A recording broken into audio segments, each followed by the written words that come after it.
జన్మలో ఉన్న ఆ ఒక కర్మను బట్టి ఈ జన్మలో మనము అనుభవిస్తాము అని చెప్పారు. ఈ జన్మలో ఒక జీవి జన్మని ఎత్తుతాం. అది మీరు అన్నారు. సో అది ఎంతవరకు కరెక్ట్ అంటే పూర్వజన్మ అంటే ఏమై ఉంటాడు? మనిషి అయి ఉంటారా లేకపోతే ఏమైనా? ఇప్పుడు ఏదైనా చెప్పండి. మనిషి అవ్వచ్చు, లేకపోతే మీరున్నారు పూర్వజన్మలో మీరు ఏమై ఉంటారు? అట్లా మరి ఏం చేసి ఉంటారు? ఇప్పుడు మీరు మనిషి అయ్యారు, అలా మనం ఎలాగ నిర్ధారణ చేయగలమని? అది మన చేతిలో లేదండి. అది నిర్ధారించడం కానీ వచ్చే జన్మని మనమే డిసైడ్ చేసుకోవటం అదంతా మన చేతిలో, మనం చేసే కర్మల చేతిలో ఉంటుంది. అంటే మనం పూర్వజన్మలో ఏమై ఉంటాం అనేది మనకు తెలియదు, వచ్చే జన్మలో ఎలా పుడతామో మనకు తెలియదు.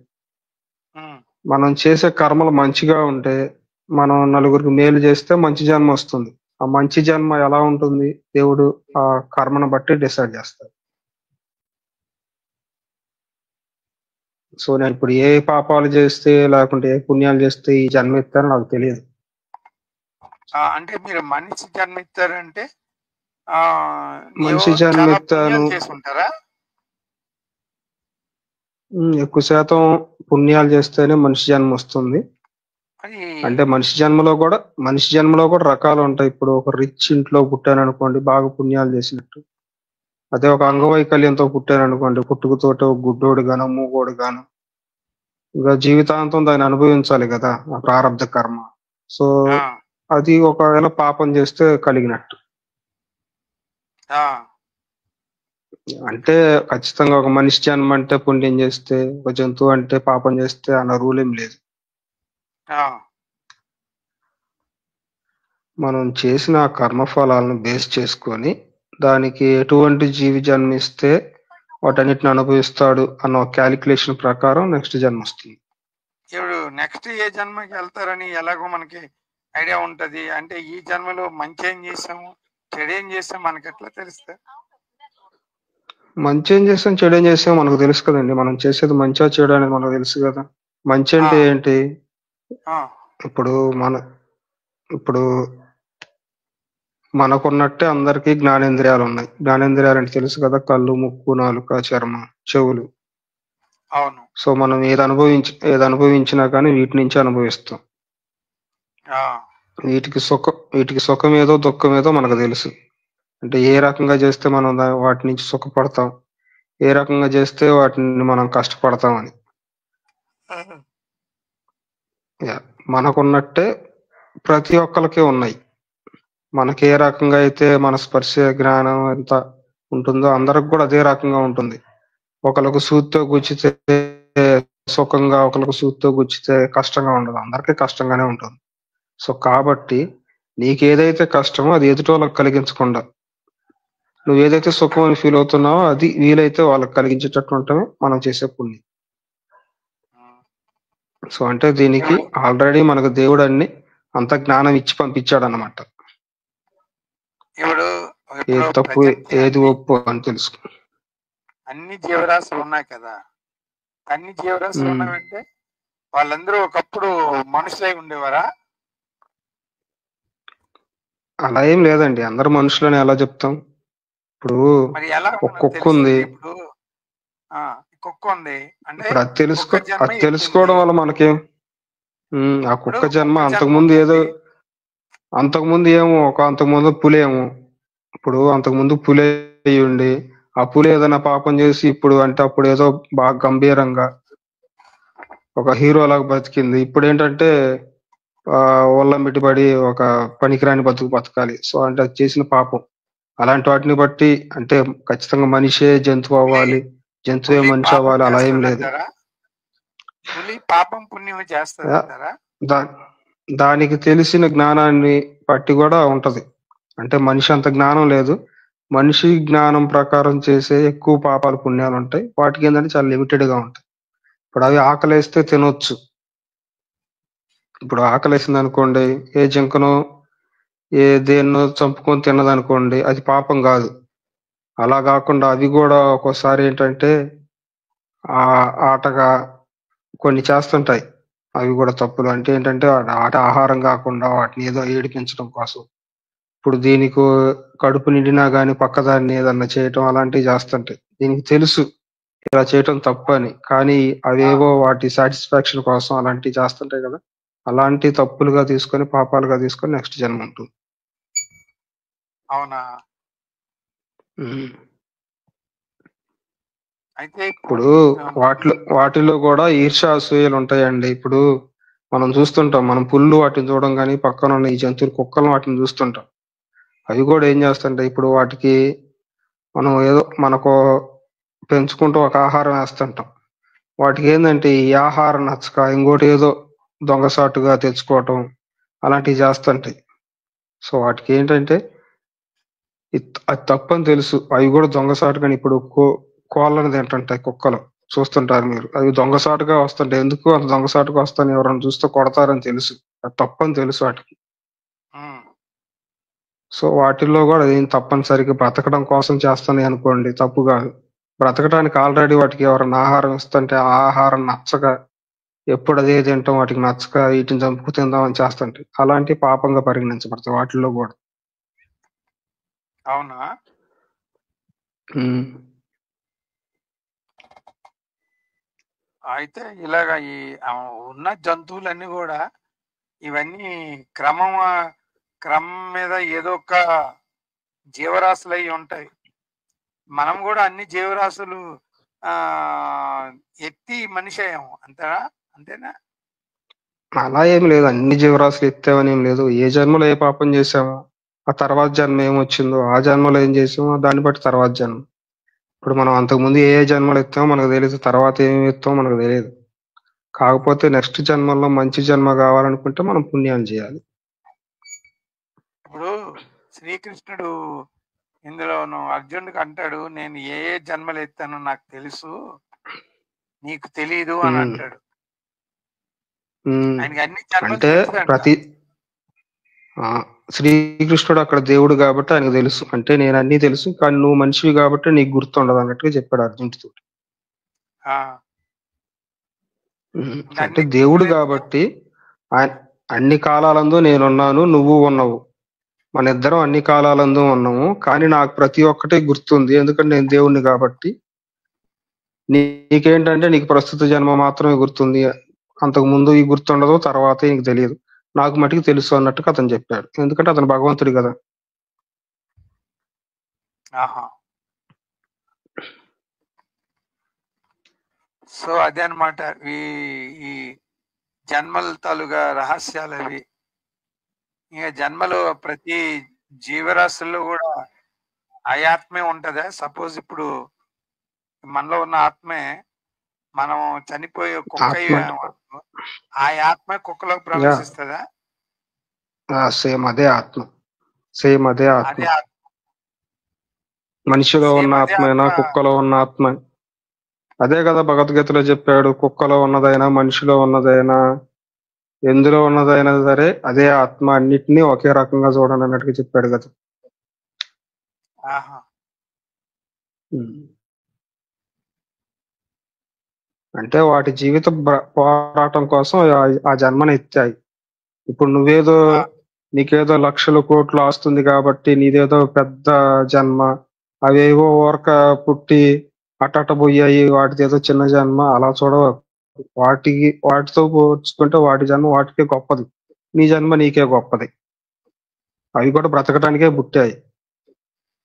అర్థమైందా? ఆ. సో ఏది చండాలం కాదు, ఏది ఉత్తమం కాదు, అన్ని సమానంగా చూడాలన్నట్టు భగవద్గీత చెప్పింది.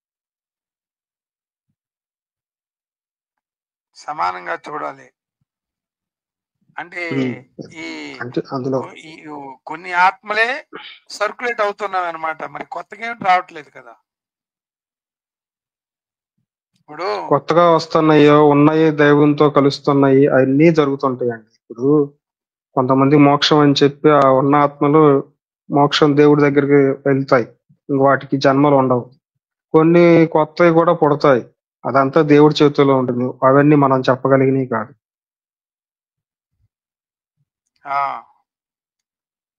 ఉమ్. ఇప్పుడు మీ సిద్ధాంతం ప్రకారమైనా కానీ ఇప్పుడు మీ సిద్ధాంతం ప్రకారం మీరేం చెప్తారు? కొత్త కొత్త ఇప్పుడు అంతకు ముందు ఉన్న జీవరాశులు పెరుగుతున్నాయి కదా, మీ సిద్ధాంతం ప్రకారం ఏం చెప్తారు మీరు? ఈ కొత్త ఆత్మలన్నీ ఎలా వస్తున్నాయి? మాకైతే ప్రతి మనిషికి ఆత్మ ఉంటుంది. ఇప్పుడు మరి పుట్టిన కొత్త శిష్యుడు కూడా వాడికి ఆత్మ ఉంటుంది. ఈ ఆత్మ ఆ ఆత్మ శరీరం ధరించిన తర్వాత ఇప్పుడు మనుషులు ఎలాగైతే ఉన్నారో ప్రతి మనిషికి ఒక ఆధార్ కార్డు ఉంటది. అలాగే ప్రతి మనిషికి కూడా సోర్స్ ఒకటైనా సరే ఆ ఆత్మ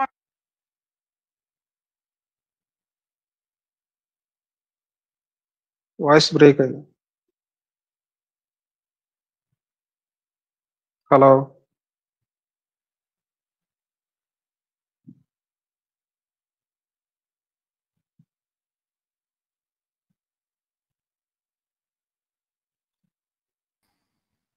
హలో హలో హలో సార్, వినపడుతుందా? మళ్ళీ చెప్పండి. వినిపించండి. ఇప్పుడు వినిపిస్తుంది. మాకు ఎలాగుంటదంటే, దేవుడు తన నాసికా రంధ్రములో జీవాయుధగా మనుషుడు జీవాత్మ ఆయన అని ఉంటది. అంటే దాని అర్థం ఏంటి? మనుషులు జీవాత్మ ఉంటది కదా. ఈ జీవాత్మ అనేది అది దేవుడి నుంచి వచ్చిందే. ఓకే, చెప్పండి. అలాగే ఇప్పుడు ఆయనకు పిల్లడు పుడతాడు.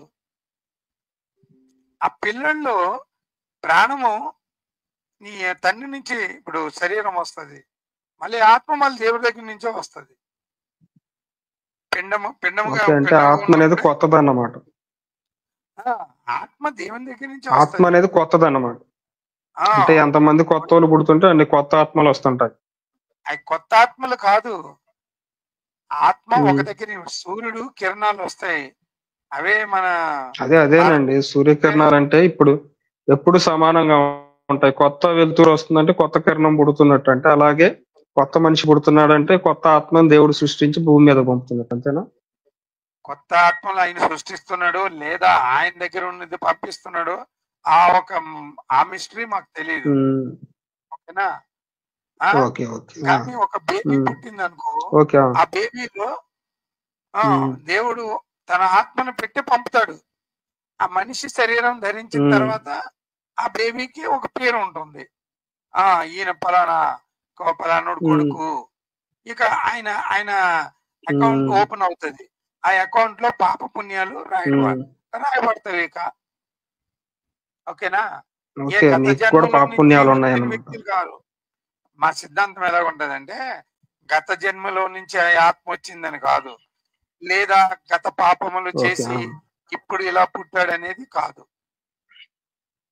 మాకు ఫ్రెష్ గా ఉంటాయి అన్ని. ఈ కుమారుడు పుట్టాడు, రైట్ నౌ వాడు విషయాలు కౌంట్ అవుతాయి. గత జన్మలో వాడు పాపం చేశాడు, వాడు కర్మఫలాలు అనుభవిస్తున్నాడు, ఇలాంటివి ఉండవు.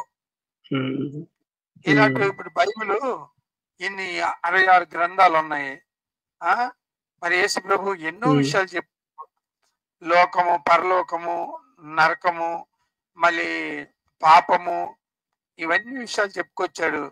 నిత్య జీవము, నా తండ్రి యొక్క మహిమ, దేవదూతలన్నీ చెప్పుకొచ్చాడు. కానీ ఈ గత జన్మ, ఈ జన్మ, కర్మ ఫలాలు ఇట్లాంటివి చెప్పలే. అవునవును. ఓకే సార్, ఇప్పుడు అంతవరకు నాకు అర్థమైంది.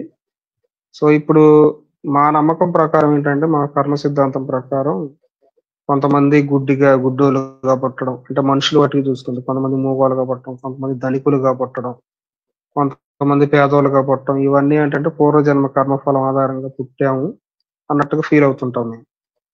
సో ఎందుకంటే అందరూ అందరూ సమానంగా లేరు కదా పుట్టుకతోటి.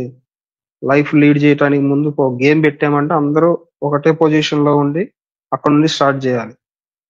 కానీ ఇక్కడ ఇలా లేదంటే దానికి కారణం ఏంటంటే, పూర్వజన్మలో ఆల్రెడీ నువ్వు గేమ్ ఆడావు, దాని నుంచి నీకు ఈ లెవెల్ వచ్చింది అన్నట్టు మేము ఒక ఫీల్ లో ఉంటాం. Hello sir. సార్ వినిపించింది ఇప్పుడు నేను చెప్పింది? వినిపించింది, మీరు చెప్పండి.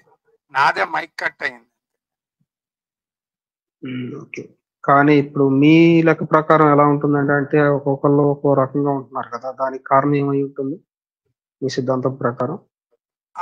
మా సిద్ధాంతం ప్రకారంగా ఎవరు ధనవంతుడు ఉన్నాడు, ఎవడు దరిద్రుడు ఉన్నాడు, ఎవడు కుంటివాడు ఉన్నాడు, ఎవరు గుడ్డివాడు ఉన్నారు. ఈ ప్రశ్న యేసు ప్రభుకి వేశారు అనమాట వాళ్ళు. ఆ ప్రశ్న కూడా శిష్యులకి వేశారు. అది నేను మీకు చదివి వినిపిస్తానులే అండి. ఇప్పుడు మీకు చదివి వినిపిస్తేనే బాగుంటది పర్ఫెక్ట్ గా, లేదా నేను డిస్ప్లే చేస్తాను. నేను చదువుతాను. ఆయన శిష్యులు, బోధకుడా నువ్వు గుడ్డివాడై పుట్టుటకు ఎవడు పాపం చేశాను, వీడు కన్నవారా అని ఆయన్ని అడగగా, ఓకే చెప్పండి, వీడు పాపం చేశాడా కన్నవారు పాపం చేశారా అని అడిగాడు. అందుకు యేసు వీడి కన్నవారైనను పాపము చేయలేదు కానీ దేవుని క్రియలు, ఇక్కడ మీరు గమనించాలి, దేవుని క్రియలు వీనియందు ప్రత్యక్షపడుటకై వీడు గుడ్డువాడిగా పుట్టెను. అర్థమైందండి? అర్థమవుతుంది, చెప్పండి. దేవుని క్రియలు ఈయన మీద ప్రత్యక్షం అవుటకే, అంటే ప్రత్యక్షం అవుటకే అంటే దేవుడు ఆ దేవుడే అలా పుట్టించాడు అని అర్థం. ఎవరు పాపం చేశారని కాదు. ఓకే, పర్పస్ ఏంటి? అదే పర్పస్ ఏంటో చెప్పండి. ఇప్పుడు ఏది చేసినా ఒక పర్పస్ ఉండాలి కదా. పర్పస్ అదే, ఈ పర్పస్ ఇక్కడే కనబడుతుంది. కన్నవాడైన పాపం చేయలేదు కానీ దేవుని క్రియలు ఈయనందుకు ప్రత్యక్షపడి వీడి గుడ్డివాడిగా పుట్టాను, అదే పర్పస్. అంటే నాకు అర్థం కాల, దేవుడి క్రియలు ఆయన ప్రత్యక్షం అవడం అంటే. అందుకే బైబిల్ అలాగా ఉంటది. ఇప్పుడు మీరు ఒక గుడ్డు చూసి ఏమనుకుంటారు ముందు చెప్పండి? నేనైతే గుడ్డివాడిని చూసి పాపం అతను ఇలా పుట్టాడు, పాపం ఈ జన్మ అంతా ఇలాగే అనుభవించాలి, మనలాగా బ్రతకలేడు కదా, చాలా కష్టంగా దౌర్బల్యంగా ఉంటుంది ఇతని జీవితం, పాపం అనుకుంటాను. అవును, మీరు అలాగ అనుకుంటారు. అయ్యో పాపం చూడు గుడ్డివాడు అంత కష్టం కదా, అసలు ఇటు కనబడదు, ఎట్లా వెళ్తాడు ఏంటి అని అనుకుంటూ మీరు ఇంకో మాట అనుకుంటారు. ఏమని? అరే నా వైపు నేను బానే ఉన్నాను కదా అంటే అదృష్టవంతుడు అని అనుకుంటాం. అనుకోమా? రెండు మాట, ఒకటి ఆడ కోసం ఆలోచిస్తాం, ఇమ్మీడియట్లీ మన కోసం ఆలోచిస్తాం. ఇప్పుడు ఇమ్మీడియట్లీ ఏమవుతుందంటే, అరే ఆడు గుడ్డివాడు మరి ఎందువల్ల పుట్టాడు తెలియదు కానీ నేను బాగున్నాను, ఇమ్మీడియట్లీ దేవునికి వందనాలు చెప్తాం. అంటే thanks God I'm not blind. అర్థమైందా?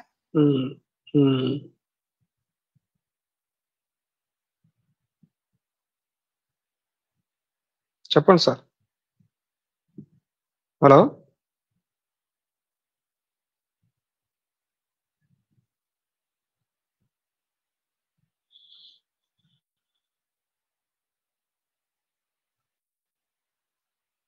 విషయాలు గుర్తొస్తాయి. ఏంటంటే నన్ను గుడ్డివాళ్ళు పుట్టిస్తే ఎంత ప్రాబ్లం అవును, దేవునికి మనం థ్యాంక్స్ చెప్తాం. అంటే మీకు అర్థమైతే మిమ్మల్ని బాగా పుట్టించాడు, అని గుడ్డివాడు పుట్టించాడు. ఆ రెండు డిఫరెన్స్ తెలుసుకోమని చెప్తున్నాడు మనకి. అంటే ఇప్పుడు నాకేమర్థం అవుతుందంటే, మనం మంచిగా పుట్టామని తెలియడం కోసం ఒకరిని అనవసరంగా అలా గుడ్డివాడిగా పుట్టిస్తున్నాడు. అదే అందరినీ మంచిగా పుట్టించాడు అనుకుంటాడు. అదేనండి, ఇప్పుడు ఆయన అలా పుట్టించాడు. అదే అతను ఒక గుడ్డివాడు ఉన్నాడు కాబట్టి. మీరు వందనాలు ఒకసారి నేను చెప్పేది, నేను అలాంటి విషయంలో వందనాలు చెప్పనండి. అంటే మీరు చెప్తారేమో, నేనేంటంటే వాడికి ఇయ్యలేదు నాకు ఇచ్చాడు కదా అది వందనాలని నేను చెప్పను. అయ్యో పాపం దేవుడు ఏంటి దుర్మార్గుడు, వాడిని అలా పుట్టించాడు అని అనుకుంటా. నేను నన్ను మంచిగా పుట్టించాడు అంటే ఏంటంటే నా స్వార్థం నేను చూసుకోను. నేనేం చేశాను వాడేం చేశాడు, అందరం ఒకేలాగా పుట్టాం కదా, ఎందుకు నన్ను ఇలా పుట్టించి వాడిని అలా దౌర్బల్యంగా అలా పుట్టించాడు అని చెప్పి సరే దేవుణ్ణి సరే ఒక ఓకే. రకంగా తిట్టుకుంటాను నేను. ఇంకో ఎగ్జాంపుల్ చెప్తాను. ఓకే ఉమ్, రైట్. ఉమ్, అక్కడ ఒక దగ్గర బాంబు పేలింది. ఆ బాంబు పేలినప్పుడు అక్కడ 10 మంది చనిపోయారు అనుకుందాం. ఆ పక్కనే ఉమ్, మీరున్నారు. కానీ మీకేం ఉమ్, అవ్వలేదు. మీరు మీ ప్రాణము ఉమ్. ఇదైంది తప్పించుకున్నారు, వాళ్ళు చనిపోయారు. ఇమీడియట్లీ మీరేమంటారు? ఇక్కడ చెప్పండి. నేను కావాలి. ఇమీడియట్లీ కావాలని కాదు, ఇమీడియట్లీ మీ మనసులో ఉమ్, నుంచి ఏం మాట వస్తుంది చెప్పండి. అంటే నేను చూసుకోలేదు, ఆ పక్కన బాంబు పేలింది, పక్కన వాళ్ళు చనిపోయారు, కానీ నేను మట్టుకు సేఫ్ గా ఉన్నాను. అదేనా మీరు చెప్పేది?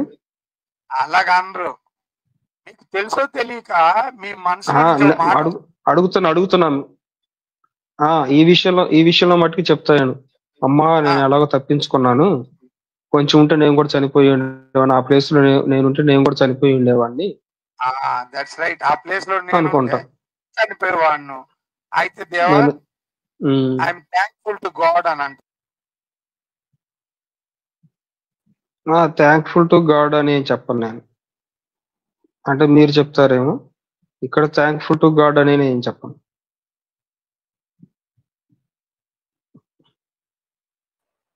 నమస్తే అండి, praise the lord. Master Raju garu. వందనాలు బ్రదర్, వందనాలు. Praise lord. నమస్తే, ఎవరండి మాట్లాడేది? నా పేరు రాహుల్ రాహుల్ రెడ్డి రెడ్డి. అండి.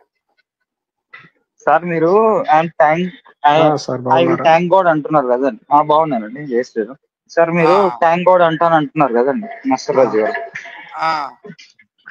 థ్యాంక్ గాడ్ ఎందుకు అనాలండి? మరి ఆ బాంబు మూలంగా అంతమంది చనిపోతే మీరు దేవుడిని ఎలా థ్యాంక్స్ చెప్తారు ఇప్పుడు అదే ఆ కదా, సిచ్యువేషన్ లో? నేనేం చెప్పాను మీకు? సపోజ్ మీరు మొత్తం ఎగ్జాంపుల్ వినండి. అక్కడ పక్కన బాంబు పేలింది, అక్కడ ఒక 20 మంది అంతా చనిపోయారు అనుకుందాం. నువ్వు పక్కనే ఉన్నావు, కానీ నీకు అది ఎఫెక్ట్ అవ్వలే. నువ్వు ఏదో రకంగా ఒక ఎడ్జ్ లో నుంచి తప్పించుకున్నావు, బయటపడ్డావు అనుకుందాం. అప్పుడు నువ్వేమంటావు? నేను ఎంత అదృష్టవంతుడిని, బతుకుపోయిన నేను ఎంత అదృష్టవంతుడిని అనుకుంటాను. అదే నేనంది. నేను ఇందాక అదే మాట అంతేగాని నేను నేను క్రెడిట్ ఇచ్చుకుంటా, నేను చాలా అదృష్టవంతుడిని, నేను ఒక 10 అడుగులు అక్కడ నిల్చోలేదు, మూలకు నిల్చిన కూడా బతుకుపోయినా. అంతేగాని దేవుడు థ్యాంక్స్ చెప్పండి, దేవుడు థ్యాంక్స్ చెప్పండి. మీరు ఎథిస్ట్ అండి, మీరు దేవుడు అని వాడక్కర్లేదు. మీరేమంటారు? నేను ఎంతో అదృష్టవంతును, నేను సేవ్ అయ్యాను అని అనుకుంటారా లేదా? అంతే అంతే అంతే కదా, రైట్. అంతే. నేను కూడా అదే చెప్తున్నాను. జస్ట్ సో లక్కీ, నేను ఎస్కేప్ అయ్యాను అని అంటాం. ఓకే, ఇప్పుడు అదృష్టము లక్కీ అనే పదాలు ఎవరు వాడతారు? దేవుడు నమ్మని వాళ్ళు వాడతారు. దేవుడు నమ్మినోడు వాడతాడండి. ఉండండి, దేవుడు నమ్మినోడు సరే సార్, సరే సార్, ఒకసారి సరే సార్ రాజు గారు, సరే థ్యాంక్స్ గాడ్ అని చెప్పామనుకోండి, సో మీరేం చెప్పాలనుకుంటున్నారు? దేవుడు నమ్మే వాళ్ళు, అయ్యో దేవుడా థ్యాంక్ గాడ్ నన్ను బ్రతికించావు, మిగిలిన వాళ్ళని చంపేశావు అని చెప్తారా? మీరు స్టేట్మెంట్ పూర్తిగా ఇవ్వకండి. మనిషి చెప్పండి, మీరు చెప్పండి. నాకు చెప్పనివ్వండి. మీరే కాదు, నేనే కాదు, ఎనీ హ్యూమన్ బీయింగ్ ఎప్పుడైనా బండి మీద నుంచి పడినా ఆడికేట్ కాలేదనుకో, థ్యాంక్స్ గాడ్ అని చెప్తుంటాడు. నాకేం అవ్వలేదు, థ్యాంక్స్ గాడ్ అంటాడు. నేను ఒకసారి యాక్సిడెంట్ లో పడిపోయిన తర్వాత నాకు ఎక్కడ దెబ్బలు తగిలేవలేవని చూసుకున్నాను. నాకు ఎక్కడ దెబ్బలు తగలలేదు, కొంచెం ఇక్కడ తీసిపోయింది. థ్యాంక్స్ గాడ్, నాకు దేవుడు సేవ్ చేశాడు అని అనుకున్నాను. నేను థ్యాంక్స్ గాడ్ అన్నాను. కొంతమంది థ్యాంక్స్ గాడ్ అనరు. అదేం చెప్తారు? నేను చాలా అదృష్టవంతుడు, నాకేం దెబ్బలు తగలలేదు. కొంతమంది ఐఎమ్ సో లక్కీ, నాకేం అవ్వలేదు. కానీ ఇదే చెప్పుకుంటూ బ్రతుకుతారు వాళ్ళు. నేనంది అదే. అంతేగాని నువ్వు ఏదైనా డిజాస్టర్ చూసి ఈ డిజాస్టర్ నీకు జరగలేదు, అందుకోసమనే నువ్వు ఎవరు చెప్తావు? దేవుడికి మహిమ పరుస్తావని యేసు ప్రభు ఇక్కడ చెప్తున్నాడు. అడు గుడ్డు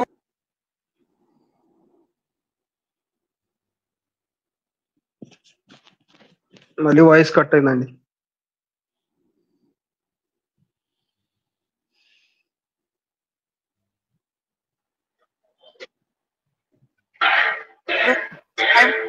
ఉంటేమని దేవుడికి మహిమ.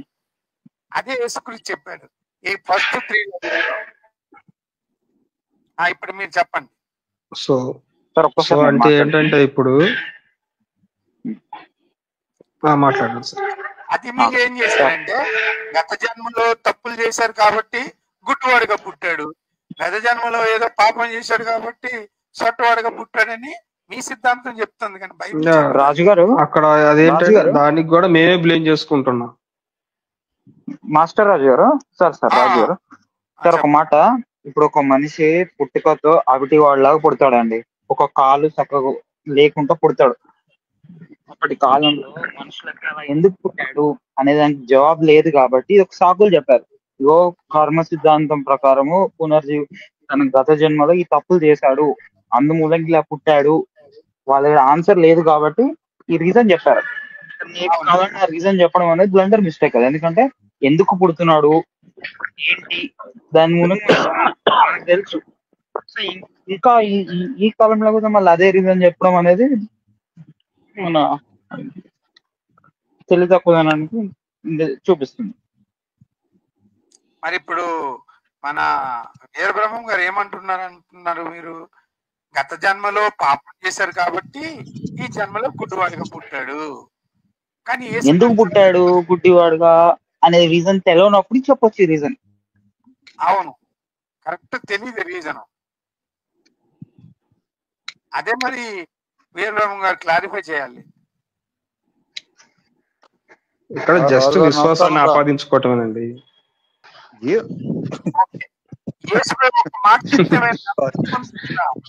మరి ఆయన ఎందుకు చెప్పలేదు? ఎవరికి చెప్పాలి? ఇన్ని మాటలు చెప్పాడు, స్వర్గము నరకము దేవుడు స్వర్గం నరకం కాన్సెప్ట్ లేదు కదా సార్. ఇదెందుకు చెప్పలేదు? చెప్పండి మీరు.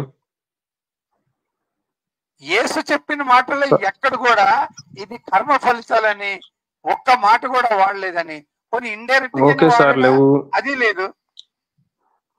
సరే లేవండి. మీ ప్రకారం ఏంటి, దానికి కారణం ఏంటి చెప్పండి. యేసు ప్రభు ఏం చెప్పారు మరి దానికి కారణం ఏదో ఒకటి చెప్పుండాలి. ఇందాకే నేను చూపెట్టాను మీకు యోహాను సువార్త 9వ అధ్యాయంలో ఒకరు అడిగారు, ఈయనేమైనా వీళ్ళ నాన్న పాపం చేశాడా ఈయన పాపం చేశాడా ఏంటి ఇదంటే, ఎవరు పాపం చేయలేదు కానీ వీళ్ళు దేవుని ఒక మహిమ కనపరచడానికి దేవుడు ఒకరికి గుడ్డువాడుగాను సొట్టవాడుగాను తయారు చేశాడు. That's it. అదే దేవుడికి మనం థ్యాంక్స్ చెప్పుకోవడం కోసం, అంటే మనం బాగా పుట్టాము, ఆ గుడ్డి వాళ్ళని మగ వాళ్ళని చూసి మనం బాగా పుట్టామని చెప్పి దేవుడు థ్యాంక్స్ చెప్పుకోవడానికి మనల్ని ఎలా పుట్టించారు. అంతే కదా, సాడిజం కదండి.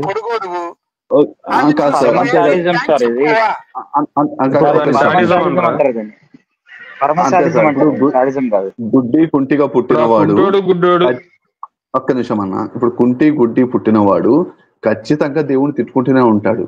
వీడే దేవుడురా, వీడే మీదిరా, వీడంత సాడిస్ట్ నా కొడుక, నన్నే ఎందుకు గుడ్డోడుగా పుట్టించాడు అని. ఇవి ఎవరికి తగులుతాయి సార్? దేవుడు తగులుతాయా, లేకపోతే మానవులకి తనకు అన్నాడు కాబట్టి తనకు పాపం తగులుతుందా? తిట్టుకుంటాడు కదా దేవుడికి. అలాగే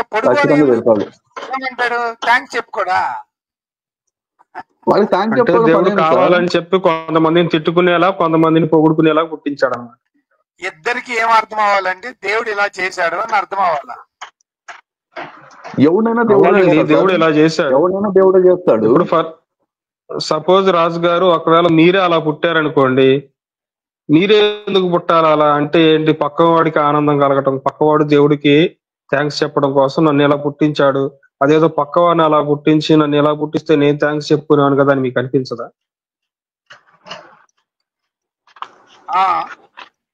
థ్యాంక్స్ చెప్పడానికి ఏముంది? థ్యాంక్స్ ఒకవేళ దేవుడు నిన్ను బాగా ఆశీర్వాదించాడు, నువ్వు థ్యాంక్స్ చెప్తావు. నీకు హెల్తీగా ఎవరు చెప్తున్నారు? బాగా హెల్తీగా పుట్టిన చెప్తున్నారు. ఇప్పుడు దేవుడు ఏం కోరుకుంటున్నాడు అంటే బాగున్న వాళ్ళ దగ్గర నుంచి థ్యాంక్స్ కోరుకుంటున్నాడు. మరి బాగలేని వాళ్ళ దగ్గర నుంచి ఏం కోరుకుంటున్నాడు? బూతులు కోరుకుంటున్నాడు. బాగలేని వాళ్ళ దగ్గర ఏం కోరుకోడు. బాగలేని వాళ్ళు ఏంటి వాళ్ళు కూడా తీసుకోవాలా, దేవుడు నన్ను ఇలా తయారు చేశాడు కదా అని జీవితకాలం దేవుడికి ప్రార్థన చేసుకోవాలి. అతను జస్ట్ అతని ఆనందం కోసం అలా పుట్టించాడు అన్నమాట. దేవుడు జస్ట్ ఏదో అలా పుట్టిస్తే కొంతమంది అన్న వాళ్ళు అర్థం చేసుకొని నాకు థ్యాంక్స్ చెప్తారు. దేవుడు ఆనందం కోసం, దాని శాడిజం అంటారండి. ఇప్పుడు నేను నా ఆనందం కోసం నీ కాళ్ళు చేతులు ఎరగొట్టి, ఇప్పుడు నేను నా ఆనందం కోసం ఒకళ్ళ కాళ్ళు చేతులు ఎరగొట్టి పక్కన వాళ్ళ కాళ్ళు చేతులు సరిగ్గా ఉంటే, అయ్యో ఇతను అతను ఎరగొట్టాడు నా ఎరగొట్టలేదు కాబట్టి వాడు నాకు థ్యాంక్స్ చెప్తాడు, నేను అలా చేశాను అనుకోండి, నా శాడిజం అంటారు. అది ఏమంటారో తర్వాత మాటగానే. మరి తర్వాత మాట ఏంటి సార్? మాటలో మాట చెప్పండి, అది కూడా వింటాం. ఏముంది అక్కడ? మీరు దేవుడికి ఇలాంటి పదాలు వాడుతున్నారే, అవును లెక్క అప్పు చెప్పుకోవాలి. సరే మా పదం తప్పు అయితే మీరేం వాడతారో చెప్పండి. రాజుగారు లెక్కల దగ్గరికి వెళ్దాం సార్. రేపు తీర్పు దినమన ఈ కుంటి వాళ్ళు గుడ్డి వాళ్ళు దేవుడి నిలబడి నువ్వు మాకెందుకు చేసావని అడుగుతారు. అప్పుడు ఏం చెప్తాడు? చూడండి, మంచి వాళ్ళందరూ థ్యాంక్స్ చెప్తారు. చూడండి, ఇర్మియా గ్రంథం 18 ఒక్క నిమిషం. ఇర్మియా గ్రంథం 18 దేవుడు కొమ్మరి, దేవుడు కొమ్మరి అయినప్పుడు ఆయన ఎలాగనుకుంటే అలా తయారు చేస్తాడు కదా. కొండలైతే ఎట్ట చేసుకునే ఇబ్బంది లేదు సార్, పగలగొట్టి మళ్ళీ ఏం చేసుకోరు. బాధ ఉండదండి. ముందు చెప్పనివ్వండి 2 మాటలు. ఆయన కొమ్మరి అని రాయబడి ఉంది. కొమ్మరి తన ఇవి తయారు చేసినప్పుడు కొన్ని పాత్రలు మంచిగా తయారు చేస్తాడు, కొన్ని పాత్రలు వంకర టెంకర్ గా తయారు చేస్తాడు. అసలు మా బైబిల్ కులాలే లేవు సార్, మరి కుమ్మరి ఎక్కడి నుంచి ఇచ్చాడు సార్? అసలు మా బైబిల్ కులాలే లేవు, కుమ్మరి ఎక్కడి నుంచి ఇచ్చాడు? చేతగాని కుమ్మరి అయితే అలా చేస్తాడండి, చేతైనోడైతే అన్ని సరిగ్గానే చేస్తాడు. మీరు మళ్ళీ అక్కడ నెగిటివ్ వర్డ్స్ కి వెళ్ళిపోకండి. మీకు అంతగా మరి మీరు చెప్పేది అలాగే ఉంది. ఉండండి, మీకు మంచి ఐడియా ఇస్తాను. ఇంట్లో కూర్చొని చేతకాను కొమ్మరి, ఏ కొమ్మరు కూడా కావాలని చెప్పి డిఫెక్టివ్ తయారు చేయడు కదా. నేను మీకు లేఖనాలు చూపెడతాను, మీరు గాబరి పడకండి. నేను లేఖనాలు చూపెట్టి మీకు చదవండి. బైబిల్ ఏమన్నా మీరు చూస్తే కదా మీకు అర్థమవుతుంది. మీరు చెప్పినాగా నమ్ముతామండి. మీరు చెప్పినా నమ్ముతాం, అదంతా అవసరం లేదు మాకు. మీరు చెప్పండి, అదంతా చూపించి. ఒకసారి చూడండి, యెహోవా యొద్ద నుండి ఇర్మియాకు ప్రత్యక్షమైన వాక్కు, నువ్వు లేచి కుమ్మరి ఇంటికి పోము, అక్కడ నా మాటలు నీకు తెలియజేతును. నేను కుమ్మరి ఇంటికి వెళ్ళగా వాడు తన సారి మీద పని చేయుచుండెను. కుమ్మరి జిగట గల మట్టిలో చేయుచున్న కుండవాని చేతిలో విడిపోయిన జిగట మట్టి మరలా తీసుకొని కుమ్మరి తన యుక్తమైనట్లు దాన్ని మరి ఒకను కొండని చేసెను. అంతటా యెహోవాకు ప్రత్యక్షమై ఇలాగ సెలవిచ్చును, ఇశ్రాయేలీయులారా, ఈ కుమ్మరి మట్టి చేసినట్లు నేను మీకు చెయ్యలేనా? కాబట్టి ఇదే యెహోవా వాక్కు, జిగట మన్ను కుమ్మరి చేతిలో ఉన్నట్లే ఇశ్రాయేలీయులారా మీరు నా చేతిలో ఉన్నారు. దాన్ని పెళ్లిగించును, విరగొట్టేదును, నశింపు చేసేదను. అంటే దేవుడు చెప్తున్నాడు, నేను కుమ్మరిని, నేను కొండలు ఎలా తయారు చేస్తాను కుమ్మరి. సరే చెప్పండి సార్, దాన్ని బట్టి ఏం చెప్తున్నారు?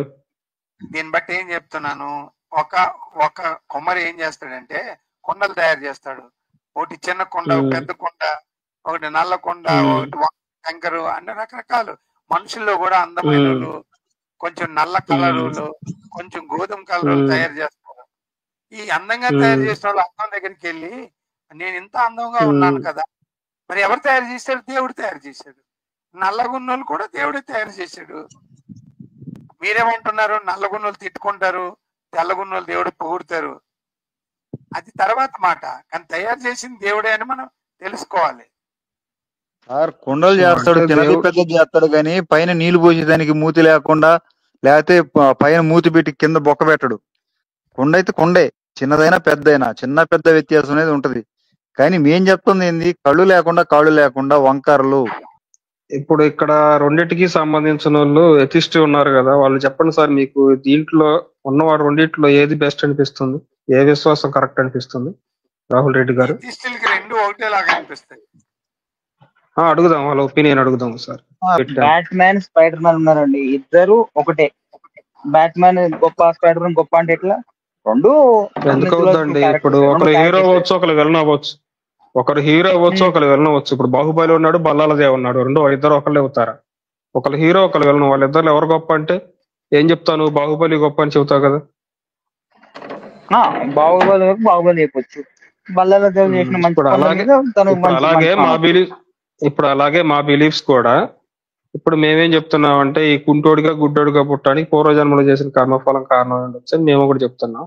అతను ఏంటంటే దేవుడు ఇష్టం అండి, దేవుడు ఒక కమ్మరి ఎలాగైతే సృష్టిస్తాడో అతని ఇష్ట ప్రకారం సృష్టించుకుంటాడు. అతను కావాలనుకుంటే గుడ్డోడికి సృష్టిస్తాడు, లేకుంటే మంచోడికి సృష్టిస్తాడు అన్నట్టుగా చెప్తున్నాడు.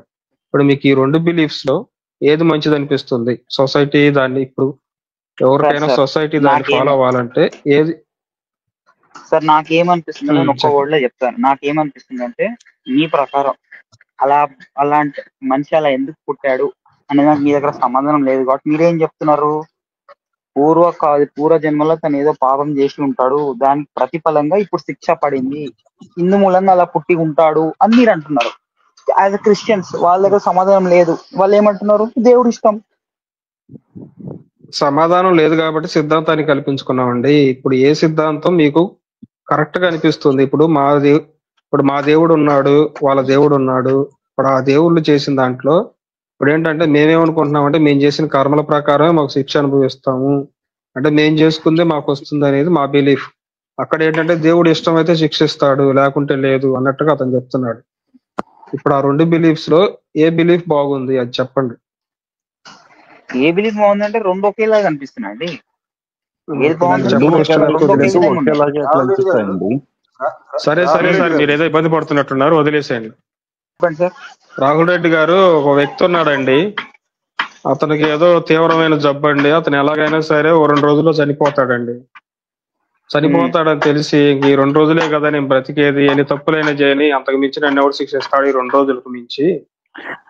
నేను చేసిన తప్పులు చేస్తా, నా శాడిజం అంతా తీర్చుకుంటా, ఎలాగో నేను చచ్చిపోతున్నాను కాబట్టి నాతో పాటు 10 మందిని చంపేస్తా అన్నట్టుగా వాడు ఒక సైకో లాగా తయారయ్యి ఒక 10 మందిని చంపేస్తాడండి. ఇప్పుడు వాడు ఈ జన్మలోనే శిక్ష అనుభవించలేదు కదా అని మీరు ఎవరిని నిందిస్తారు దాన్ని? వాడు అదృష్టం, వాడు చేసే తప్పులను చేసి ఎక్స్కేప్ అయ్యాడు. వాడికి హెల్త్ ప్రాబ్లం ఉంది, ఎన్ని డేస్ లో ఉన్నాడు.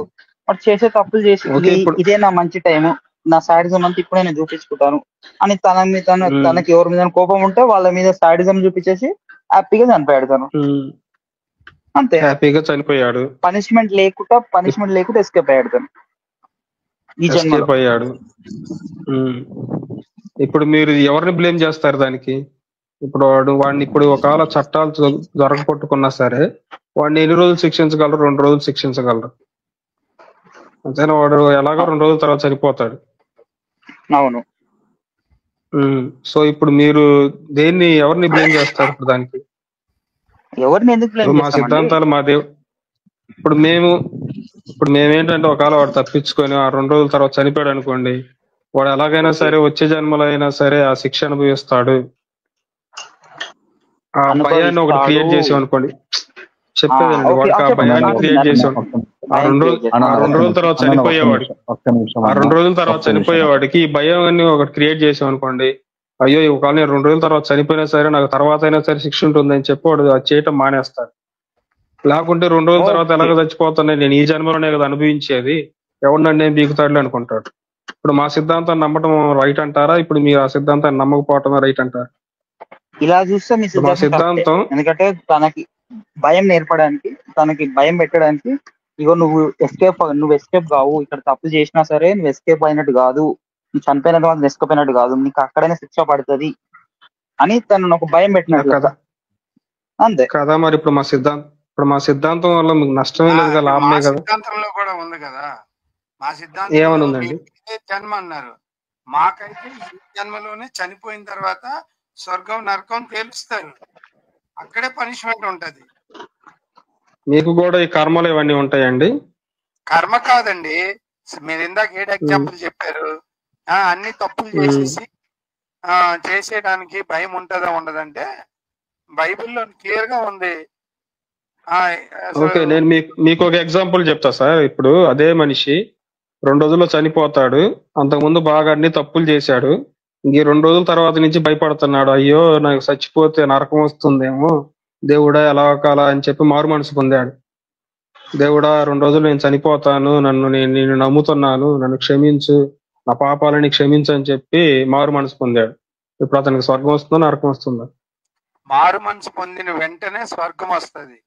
సిలువలో ఉంటాడు. వినండి, అయ్యా రాజుగారు.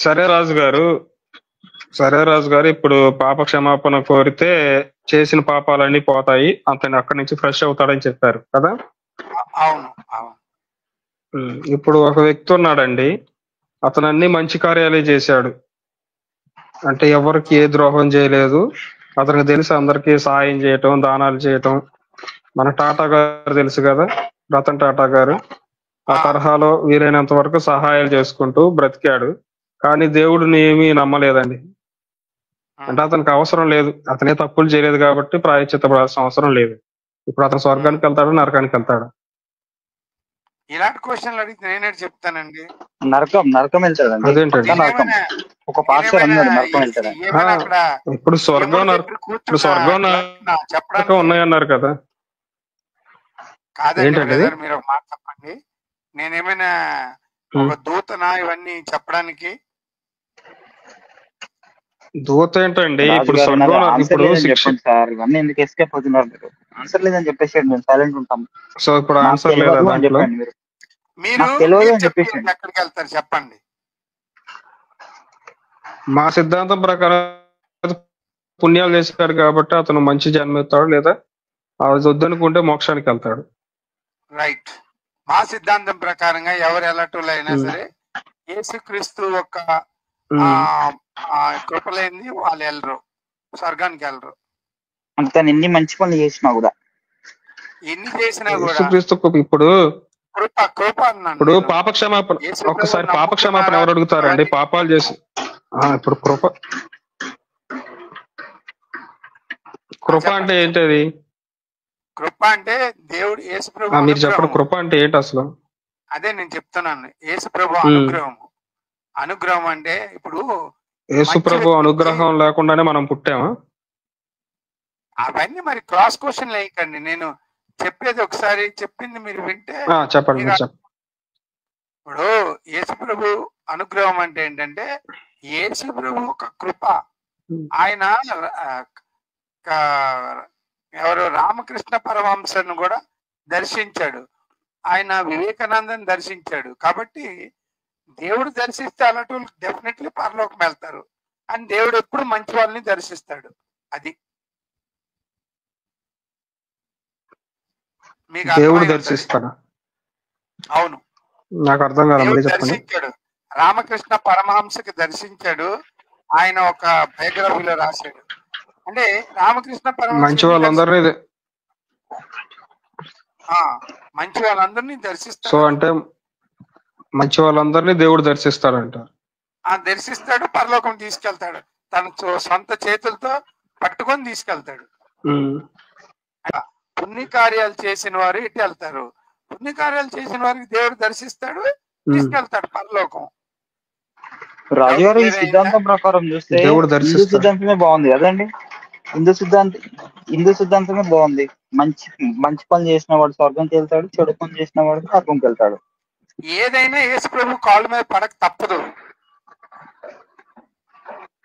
కాళ్ళ మీద పడేది ఎందుకండి? అతనే వస్తాడు అంటున్నాడు కదా, ఆయన దర్శనం ఇస్తాడు అంటున్నారు కదా. తప్పదు ఇంకా, ఎందుకంటే ఫిలిప్పీల గ్రంథంలో ఉంది. ఇంకా కాలు పెట్టు. భూమి మీద ఇప్పుడు అతనికి సమస్త నామముల కంటే ఆయన నామము హెచ్చింపబడి ఉన్నది. అందరూ మోకాలు ఆయన నామముకు లొంగును అని రాయబడి ఉంది. అంటే ఎంత గొప్పవాడైనా సరే యేసుక్రీస్తు దగ్గరికి వచ్చినప్పుడు దేవా నువ్వే నా పాప పరిహారం చేస్తావని కాళ్ళకి దండం పెట్టి, ఎంత మంచి వ్యక్తి అయినా దండం పెట్టి పాప పరిహారం పొంది పరలోకంలో అడుగు పెడతాడు. అర్థమైందా? అసలు పాపాలే చేయలేదు అంటే, పాపాలే చేయనోడు పాపహారం పాపాలు చేయనోడు ఈ భూమి మీద లేడు. మీరు రాసుకోండి. ఎందుకు లేరు? చాలా మంది ఉన్నారు. చాలా మంది ఉన్నారు. మీ దృష్టిలో రతన్ టాటా గారు ఉన్నారు. ఏ పాపం చేశారు? ఉండండి, నా మాట వినండి, ఆ, నా మాట మనిషి పూర్తిగా పుట్టుక వినండి. పాపం అండి వాళ్ళ ప్రకారం. పాపము లేని వాడి భూమి మీదే లేడు. అది మనిషి రాసుకోండి పుట్టుకనే మీరు. పాపం, ఆదాం నుంచి వచ్చిన అది పాపం అది. మీరు వరకు కల్పించిన స్టేట్మెంటే గానీ అలా ఎవరు నమ్మరండి. మీరు జనరల్ గా ఏమన్నా రీసెర్చ్ చేసి చెప్తారా? వీరబ్రహ్మం గారు, మీరు మీరు ఎవరు కావాలని చెక్ చేసుకోండి అండి. ప్రపంచంలో ఏం చెక్ అందరూ చేసి నేను చాలా ఏదో మంది చిన్న పెద్ద పాపం చేసే ఉంటారు. ఈ రోజు మీకు ఏం తెలియదు, పాపం చేస్తారు? తర్వాత తెలుస్తావన్నీ. వీరబ్రహ్మం ఏంటది? గారు, సరే వీరబ్రహ్మం గారు, వీళ్ళ దృష్టిలో మనిషి పుట్టుకనే పాపం అండి. సరే సార్, చిన్న పాపం చేశాడండి, పెద్ద పుణ్యం చేశాడు అంటే ఏంటంటే ఏదో తెలిసి తెలియక చిన్న చిన్న పాపాలంటే మీ దృష్టిలో ఏముంటాయి? ఏదో చిన్న ఏ పాపాలు పాపమే చేశాడు, కావచ్చు. పెద్ద పెద్ద పుణ్యాలు ఏ పాపం చేస్తారు చెప్పండి? ఎక్కువ శాతం చిన్న చిన్న పాపాలంటే మనుషులు ఏమేం చేస్తారు? మర్డర్ ఏ చేస్తారా? మనిషి మానభంగాలు చేస్తారా? ఏ మనిషైనా చిన్న చిన్న పాపాలు పెద్ద పెద్ద పాపాలు పాపాలే కదా, అన్నిలో ఏదో ఒకటి చేసే సో ఉంటారు కదా. ఏ పాపానికైనా మీ దగ్గర ఒకటే శిక్ష అన్నమాట. పాపానికి జీతం మరణం. ఓకే సార్, ఇప్పుడు ఇంకో ప్రశ్న. ఇప్పుడు చిన్న చిన్న పాపాలు చేశాడండి అంటే ఏంటంటే అతను సరిదిద్దుకోగల తప్పులు, ఏదో ఎదురోడి దగ్గర 100 రూపాయలు తెలియకుండా దొంగతనం చేయటం, ఇలాంటివి చేశాడు. అతను ఏంటంటే కొంతకాలానికి కొంచెం తెలుసుకున్న తర్వాత వాళ్ళందరికీ మళ్ళీ తిరిగి సహాయం చేసి, అంటే అతని తప్పులను అతను రెక్టిఫై చేసుకున్నాడు ఇక్కడే. సో ఎవరి దగ్గర అయితే 100 రూపాయలు తీసుకున్నాడో మళ్ళీ అతను దేవుణ్ణి నమ్మలేదు. అంటే మారు మనసు మామూలుగా అయ్యో నేను చేసి అదే మారు మనసు పొందాడు. అంటే ఏంటి? దేవుణ్ణి నమ్మలేదు. యేసు ప్రభును పోయి దేవుడు నన్ను క్షమించని అడగలేదు. ఎవరి దగ్గరే తప్పు చేశాడో వాళ్ళ దగ్గరికి వెళ్ళి నన్ను క్షమించండి అండి, ఇదిగోని అప్పుడు మీ దగ్గర 100 రూపాయలు తీసుకున్నాను, ఇదిగో తీసుకోండి అని చెప్పి వాళ్ళ దగ్గరికి వెళ్ళి అతను చేసిన తప్పులన్నీ రెక్టిఫై చేసుకున్నాడు. ఓకేనా? అంటే చిన్న చిన్న తప్పులే కదా ఇవన్నీ, రెక్టిఫై చేసుకోగలరు కాబట్టి, లేదా క్షమించగలరు కాబట్టి వాళ్ళ దగ్గరికి వెళ్ళి ఎవరి దగ్గరికి అయితే అలా చేశాడో వాళ్ళ దగ్గరికి వెళ్ళి క్షమించమన్నాడు. వాళ్ళు కూడా క్షమించేశారు. ఓకేనా? ఇప్పుడు అతను స్వర్గానికి వెళ్తాడు, నరకానికి వెళ్తాడు. సరే, దేవుని నమ్మలేదు, దేవుడి దగ్గరికి వెళ్ళి క్షమాపణ అడగలేదు. ఇలాంటి మంచి వ్యక్తులు ఎవరైనా మారు మనసు కలిగిందో, క్షమాపణ కోరుకున్నారు, ఎవరి దగ్గర తీసుకున్న డబ్బులు వాళ్ళు తిరిగి ఇచ్చేశారు, మంచి జీవితాన్ని, ఇందాకే నేను చెప్పాను అలాంటి వ్యక్తులకి దేవుడే దర్శిస్తాడని చెప్పాను మీకు. ఓకే, అంటే దేవుని నమ్మకపోయినా సరే పరలోకం వస్తుందని మీరు చెప్తున్నారు. నేను చెప్తాను చూడండి. అంటే మంచి వాళ్ళు దేవుని నమ్మకపోయినా కరెక్ట్, నేను చెప్తాను వినండి. 10వ అధ్యాయము అపోస్తల కార్యం బైబిల్లో మీరు చదివితే ఒకడు మంచి వాడు ఉంటాడు, వాడు ధర్మ కార్యాలు చేస్తా ఉంటాడు. ఆయన పేరు కొరినియలు. ఈ కొరినియలు ఎంత మంచోడంటే అందరికీ సమాజ సేవ చేస్తుంటాడు, చాలా మంచోడు. దేవుడే ఆయన దగ్గరికి వస్తాడు, అది బైబిల్లో రాయబడి ఉంది. కాబట్టి ఒకవేళ మీరు మంచోళ్ళైతే మీరు యేసుక్రీస్తుని నమ్మాలి, ఇవి అవి అని కాదు. అక్కడ ఆటోమేటిక్ గా నీ హార్ట్ దేవుడు ఆక్యుపై చేసుకుంటాడు దాన్ని. మీరు చనిపోయినా దేవుడు మిమ్మల్ని దర్శిస్తాడు, మిమ్మల్ని పరలోకం తీసుకెళ్ళాలి మాట గ్యారంటీ.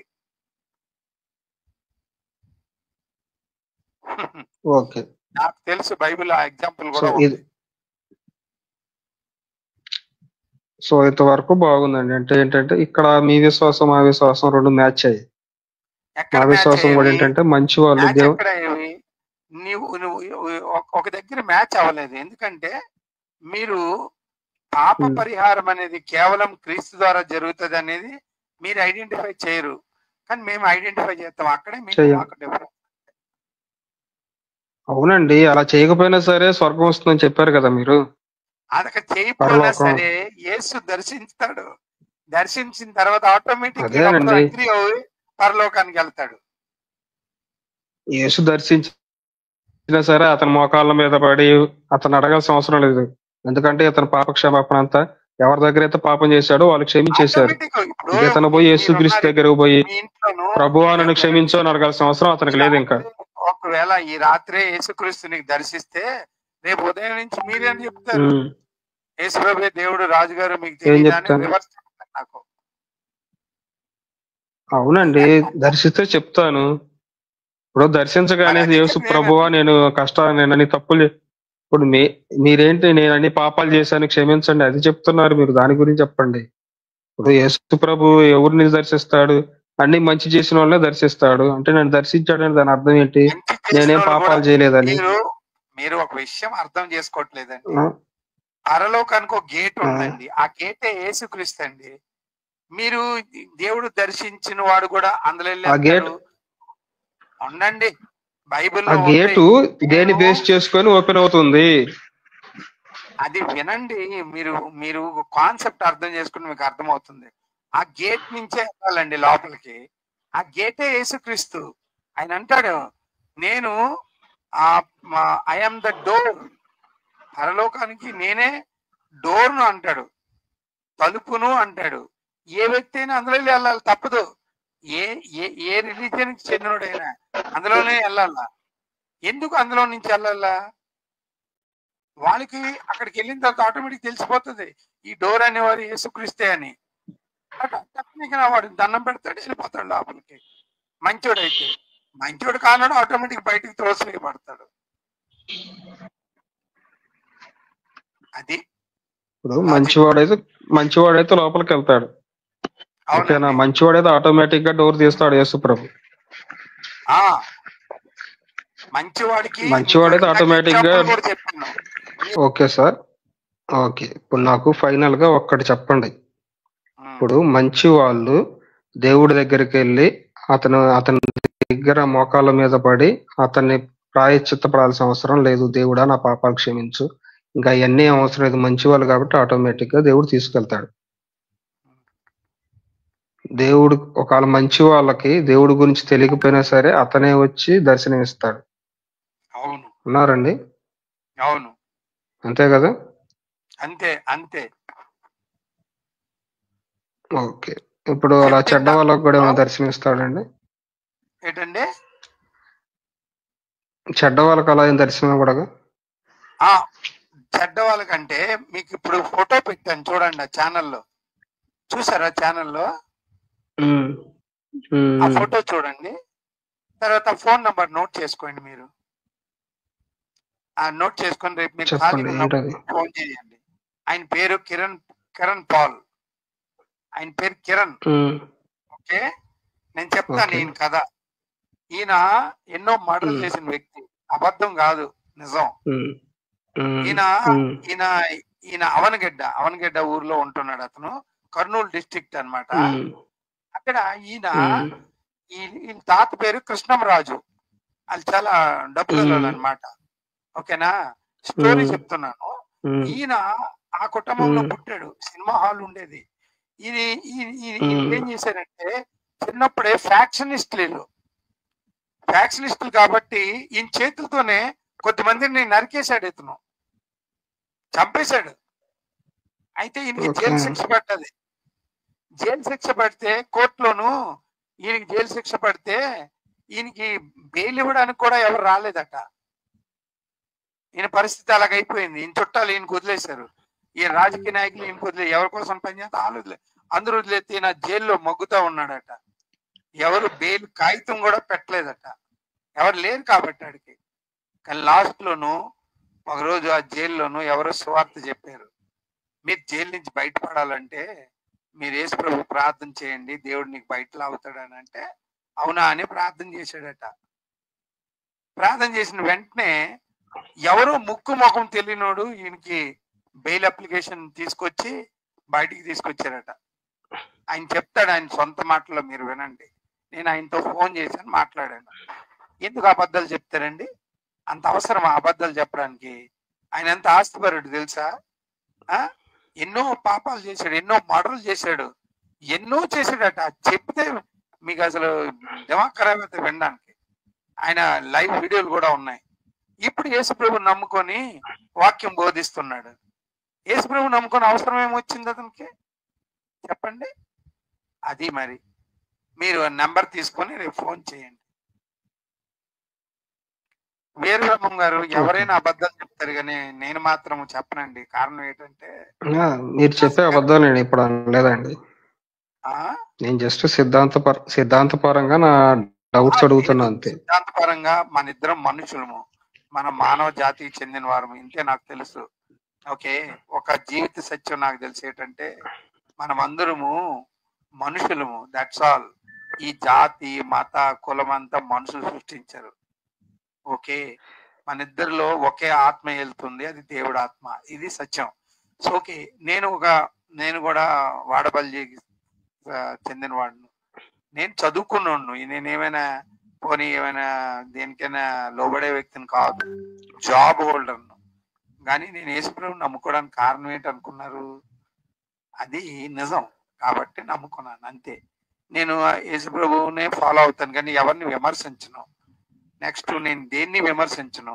ఈ లోకంలో ఎన్నో సిద్ధాంతాలు ఉంటాయి, మనం ఎవరిని ఎందుకు విమర్శించకూడదు, ఎవరిని బాధ పెట్టకూడదు.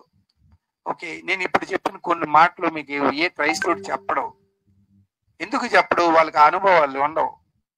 దేవుడు దర్శిస్తాడా మంచి వాళ్ళని? ఎందుకు దర్శించడు?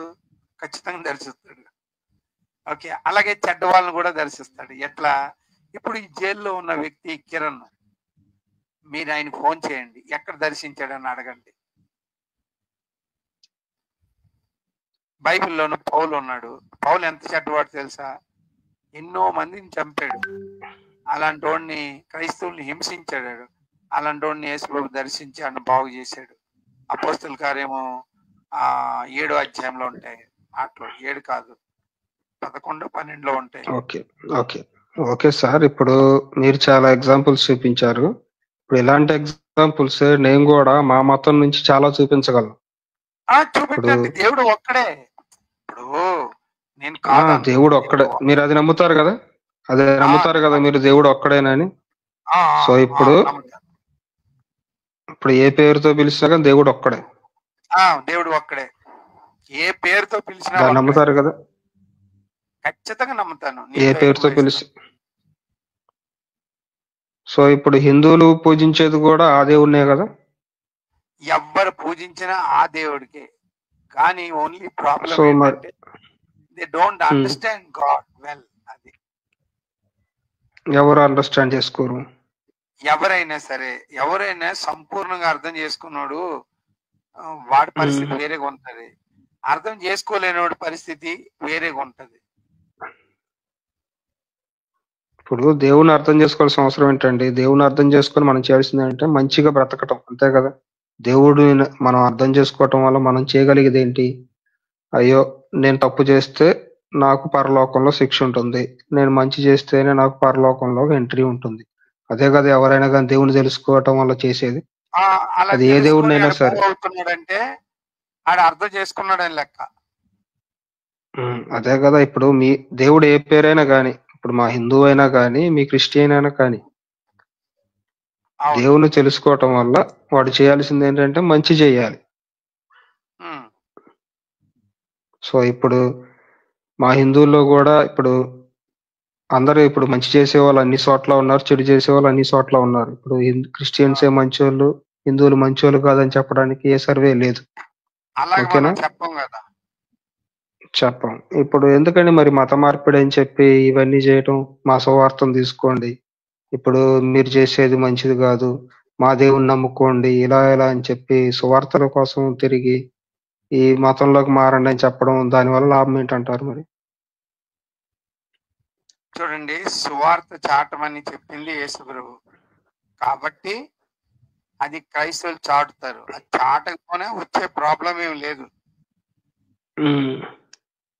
ఇప్పుడు సువార్త అంటే ఇప్పుడు ఆల్రెడీ ఇప్పుడు మేము ఏదో ఒక దేవుణ్ణి ఆల్రెడీ నమ్ముతున్నామండి అంటే ఎవరైనా కానీ ఆ దేవుడే కదా, మేము ఆల్రెడీ దేవుణ్ణి నమ్ముతున్నాము. కాకపోతే మీరు యేసుప్రభు అన్నారు, మేము శ్రీరాముడు అంటున్నాం. ఏదో ఒక పేరుతో దేవుణ్ణి నమ్ముతున్నాము, మంచిగా బ్రతుకుతున్నాము, పరులకు హాని చేయకుండా బ్రతుకుతున్నాము. సో ఇప్పుడు మేము కూడా ఇప్పుడు ఆ మతంలోకి మారి చేయాలంటారా? అంటే నేనేమంటానంటే మీరు మతం అనుకుంటున్నారు, అది మతం కాదు. అది ఒక మాట చెప్తాను, ఒక వ్యక్తికి జబ్బు వచ్చింది, క్యాన్సర్ జబ్బు అనుకున్నా, ఏదో జబ్బు అండి, దాని ట్రీట్మెంట్ ఇక్కడ లేదు, ఈ ఊర్లో లేదు. అప్పుడు ఎవరు కనబడ్డారు, ఈ జబ్బు వచ్చింది, దీని ట్రీట్మెంట్ ఇక్కడ లేదండి, మీరు తమిళనాడులో ఒక హాస్పిటల్ ఉంది, అక్కడికి వెళ్ళి చేసుకోండి అని అంటే నిజంగానే అక్కడికి వెళ్తే అది బాగవుతుంది. సో ఆ వ్యక్తి అక్కడికి వెళ్తే కదా బాగవుతాడు. మీరు వెళ్ళండి అని చెప్పేదే మా మాట, కానీ వెళ్ళవలసిన పని అది. అట్లనే మీకు యేసుక్రీస్తు ఇప్పుడు అతను ఆల్రెడీ మంచిదని ఎందుకు చెప్తున్నారు? యేసుక్రీస్తు నమ్మకుండా మంచిదని ఎందుకు చెప్తున్నారు? నమ్మకపోయినా పర్వాలేదు. ఇప్పుడు నేను చెప్తాను మీకు, ఇప్పుడు మీరు నమ్మకపోయినా పర్వాలేదు, నో ప్రాబ్లం. కానీ నమ్మితే మీకు మంచిది. అది ఎలా? నమ్మితే మీకు మీ పాపాలు క్షమించబడతాయి, నమ్మకపోతే మీ పాపాలు యాసిటీస్ గా ఉంటాయి. ఇప్పుడు దేవుడు ఒక్కడే అని చెప్పారు కదా మీరు. మీకు అర్థం అవ్వలే? దేవుడు ఒక్కడే అని చెప్పానా? ఆ దేవుడే చెప్పాడు సువార్త చెప్పమని. ఇప్పుడు దేవుడు సువార్త చెప్పమని చెప్పాడండి. ఇప్పుడు మనం దేవుడు అంటే ఒక్కడే అని చెప్పారు కదా మీరు. ఇప్పుడు మేము ఏ పేరుతో పిలుస్తాం? మేము ఆరాధించేదైనా మీరు ఆరాధించేదైనా దేవుడినే కదా. అవునండి, దేవుడు ఒక్కడేనండి. ఇప్పుడు ఆల్రెడీ మేము దేవుడిని ఆరాధిస్తూనే ఉన్నాం. ఇప్పుడు మీరు కొత్తగా వచ్చి మళ్ళీ దేవుని ఆరాధించని చెప్పడానికి అర్థం ఏంటంటారు? ఇప్పుడు మేము ఆల్రెడీ ఇప్పుడు ఒకే హాస్పిటల్ ఉందండి.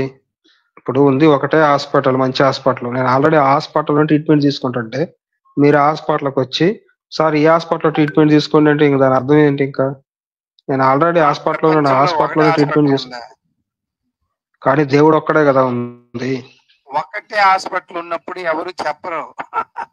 ఈ వందల అవునండి, దేవుడు ఒక్కడే.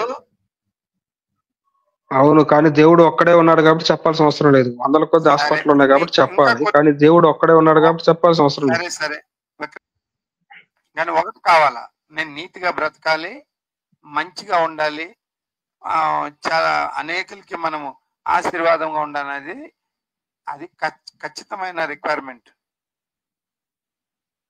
మనం తప్పులు నీతిగా బ్రతికితే అసలు దేవుడు తప్పులు చేయకుండా బ్రతికి ఇంకా అసలు దేవుణ్ణి అనేవాడిని పూజించకపోయినా ఏం లేదు. మన తప్పులను బట్టే మనకు శిక్ష ఉంటుంది. అందుకే నేను చెప్పాను A = B, B = A.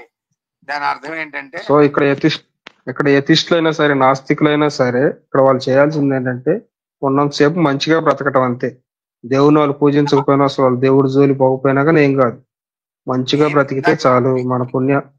మన పుణ్యాల ప్రకారం వస్తుంది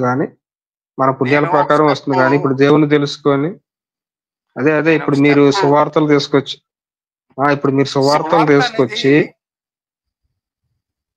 సువార్తలు ఎవరు తీసుకురాలేదండి, యేసుక్రీస్తే తెచ్చారు.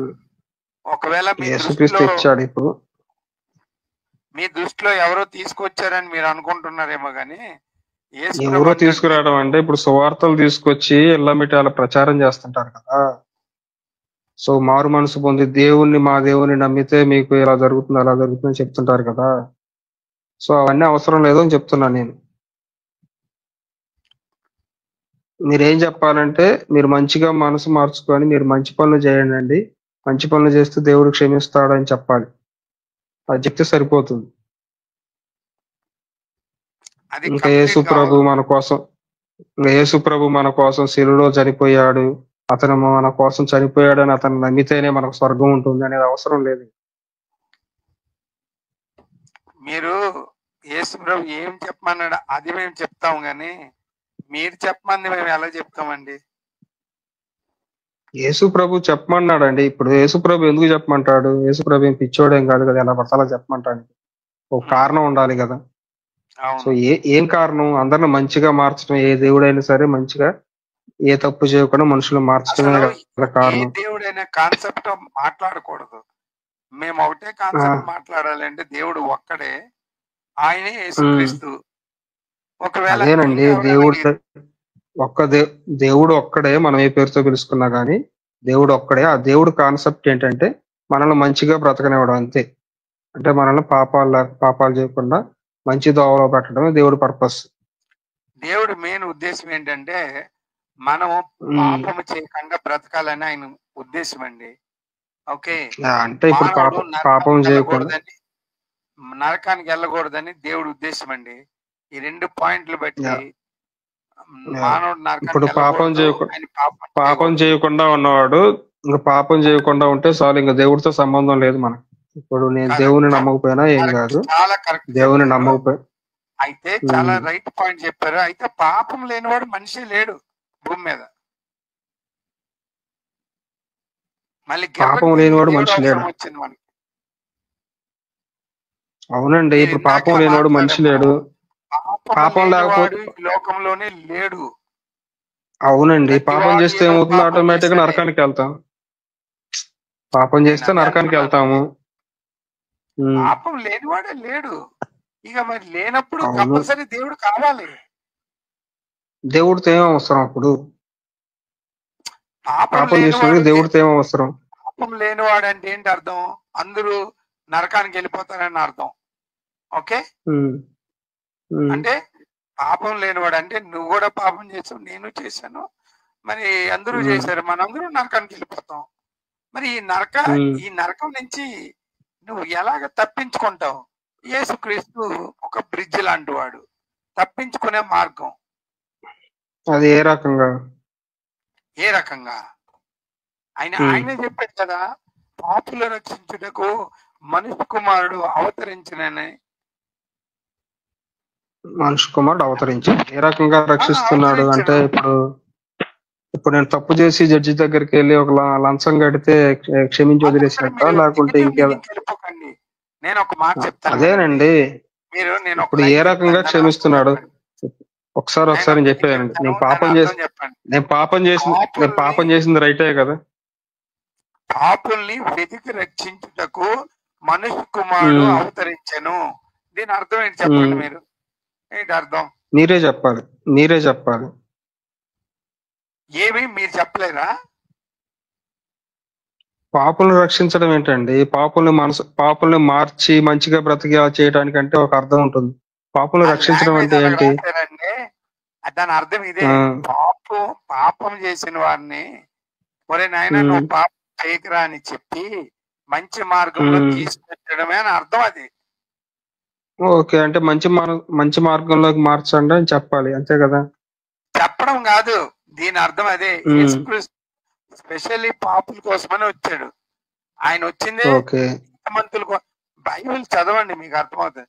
నీతిమంతుల కోసమని రాలేదు, నేను కేవలం పాపుల కోసమని వచ్చాను అన్నాడు.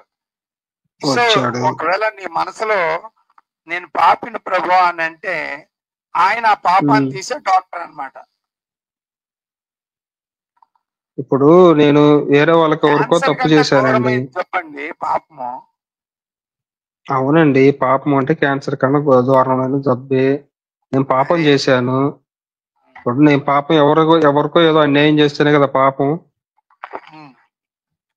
ఇప్పుడు నేను క్షమించమని ఎవరిని అడగాలి? నేను ఎవరికైతే అన్యాయం చేశానో వాళ్ళని అడగాలి. నన్ను క్షమించే అర్హత ఎవరికి ఉంటుంది? నేను ఎవరికైతే అన్యాయం చేశానో వాళ్ళకు ఉంటుంది.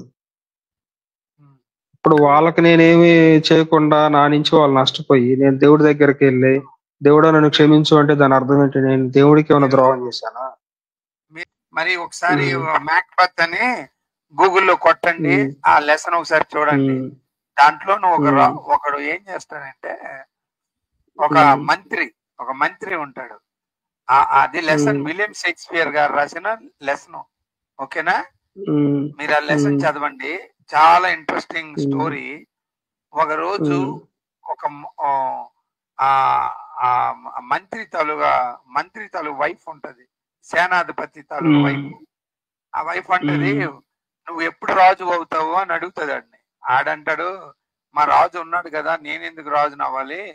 మా రాజు చనిపోతే అప్పుడు అవకాశం ఉంటే నేను రాజు అవ్వచ్చు, కానీ ఆయన బతికే ఉన్నాడు కదా అంటే, ఆవిడంటది, నేను నీకు గిఫ్ట్ ఇస్తాను తీసుకొని. ఓ చిన్న కత్తి ఇస్తుంది, చిన్న సైజు కత్తి.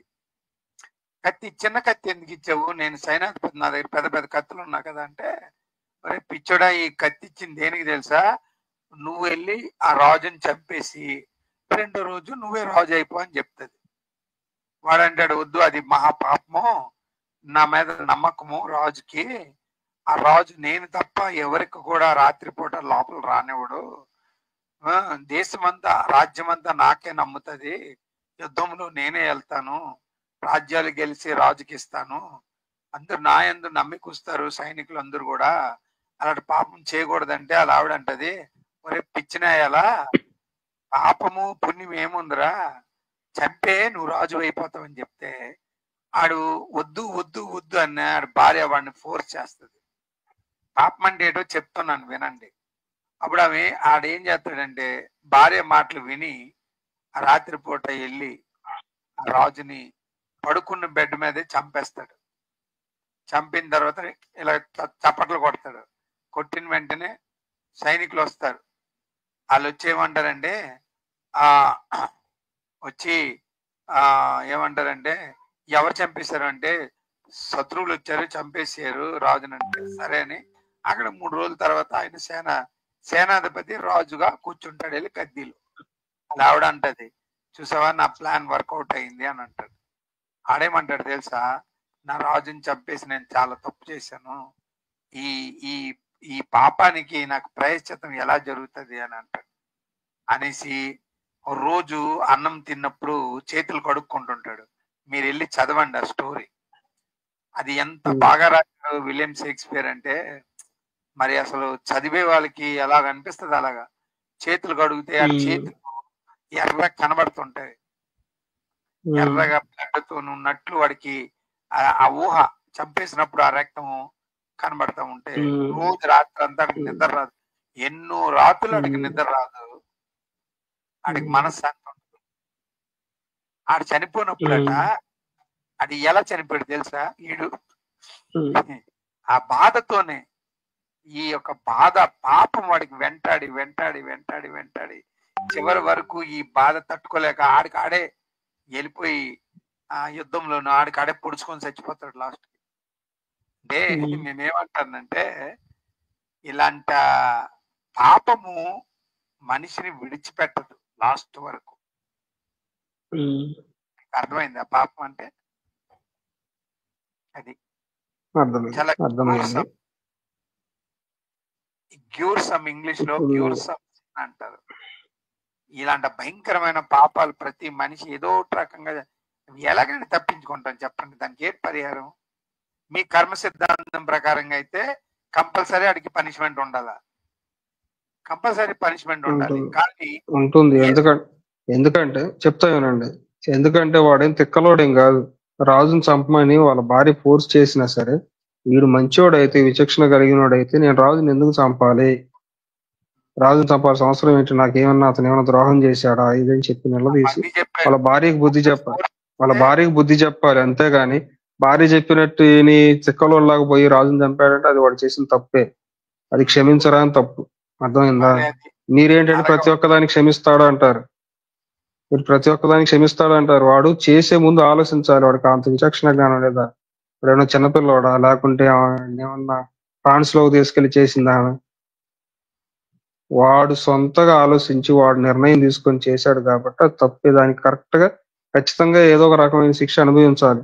ఇప్పుడు వాడు ఏం చేయాలి నన్ను అడిగితే లెక్క ప్రకారం రాజ్యం దగ్గరికి వెళ్ళి నేనే రాజుని చంపాను నన్ను ఏదో ఒకటి చేయండి అని చెప్పి ఆ రాజ్యం ఇచ్చే శిక్ష అనుభవించాలి. అప్పుడే వాడి పాపం క్షమించబడుతుంది. అంతేగాని దేవుడు కుమిలిపోయి లేకుంటే దేవుడి దగ్గరికి వెళ్ళి క్షమాపణ అడిగితే అతని పాపం క్షమించబడుతుందని నేను నమ్మను. మీరంత ఈజీ కాదండి. ఇప్పుడు అతను ఒక రాజుని చంపాడు, సరే రాజుని చంపాడండి. రాజుని చంపడం వల్ల రాణి గాని మిగిలిన వాళ్ళు గాని ఎంత క్షోభ అనుభవించుంటారు రాజు చనిపోయిన తర్వాత. ఇప్పుడు ఇతను ఏదో పాపం చేశాడు, బాధపడ్డాడు, దీని గురించే మీరు ఆలోచిస్తున్నారు. వాళ్ళు ఒక మనిషిని ఒక కుటుంబ సభ్యుని బాగుంటున్నందుకు వాళ్ళు ఎంత బాధపడి ఉంటారు. నేను పాపం ఏంటో మీకు ఎక్స్ప్లెయిన్ చేశాను.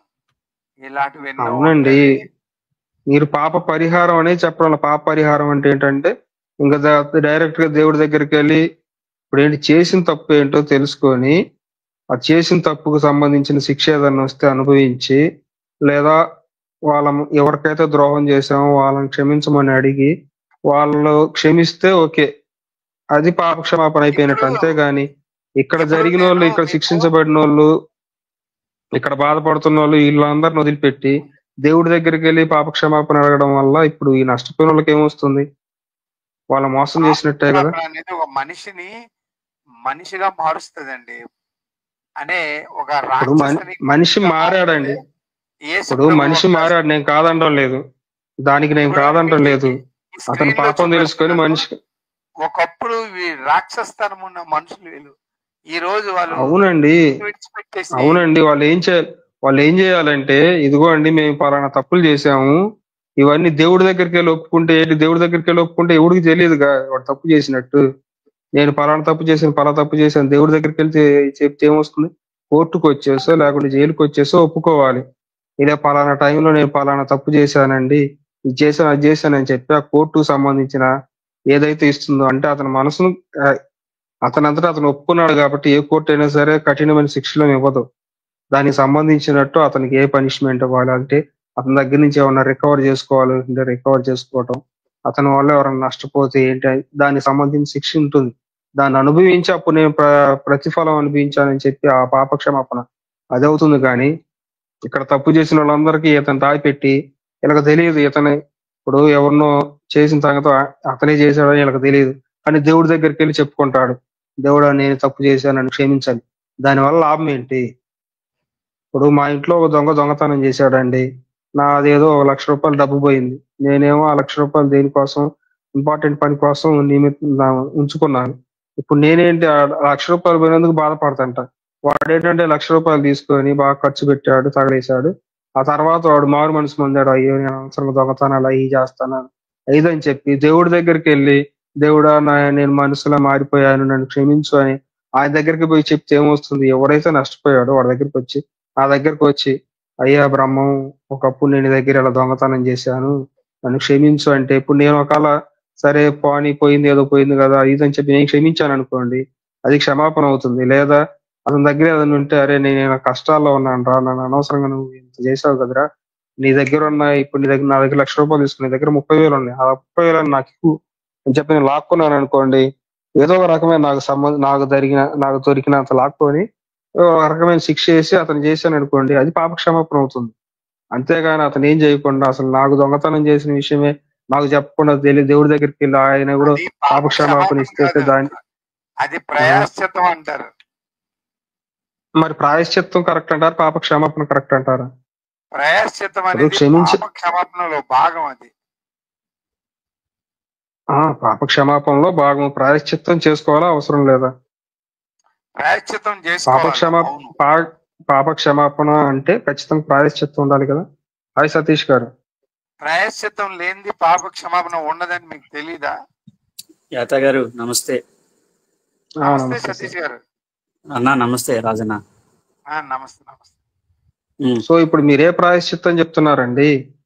ఇప్పుడు నాకు ఇంతవరకు ఎక్కడ ఒక దాంట్లో కూడా ప్రాయశ్చిత్తం చెప్పలేదు. ఇప్పుడు మీకు అర్థం అవ్వట్లేదు. ఎవరైనా తప్పు చేసినాడు ఆడ తప్పు రియలైజ్ అవ్వడమే ప్రాయశ్చిత్తం పొందడం అండి.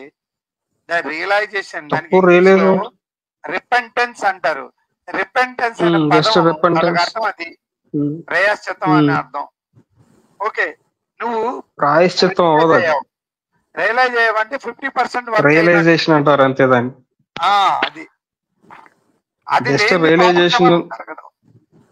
జస్ట్ రియలైజేషన్ అయ్యి అతను తప్పును తీసుకెళ్లి దేవుడి దగ్గర ఒప్పుకోవటం వల్ల ఎవరికి ఏమి లాభం వచ్చింది?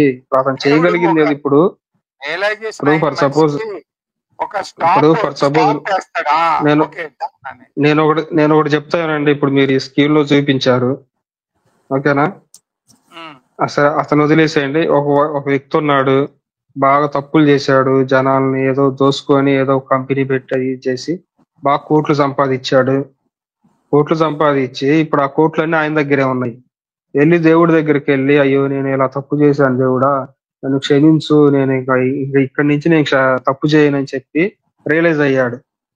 దానివల్ల ఏమి లాభం? ఇప్పుడు అలా రియలైజ్ అవటం వల్ల ఏమి లాభం? ఇప్పుడు అతను ఎలాగో దోసుకున్న డబ్బు ఉంది కాబట్టి దాన్ని తీసుకొచ్చి పేదవాళ్ళకి పంచిపెట్టి, లేదా ఎవరైతే ఫస్ట్ రియలైజ్ అవ్వడం కావాలి కదా. సో రియలైజ్ అవ్వడంతో ఏమి లాభం లేదు. ఎప్పుడైతే అతను రియలైజ్ అవ్వడంతో లాభం ఉంది. ఫస్ట్ రియలైజ్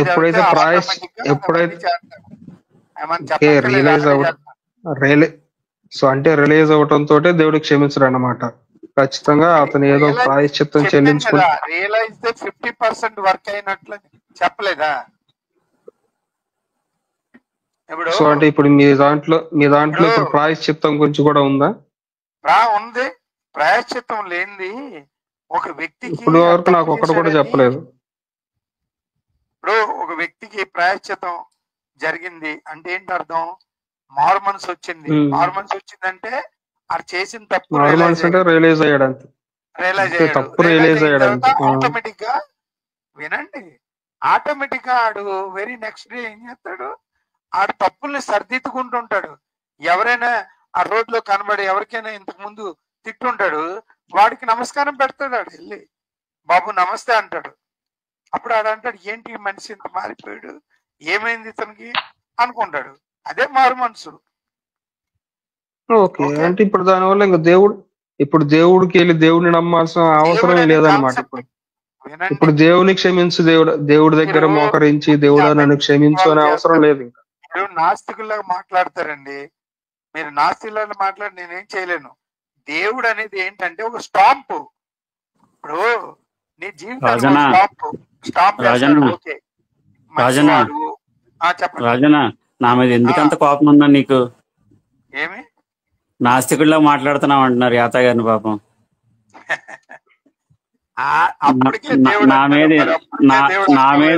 కాదన్నా, నా మీద ఎందుకంత కోపం?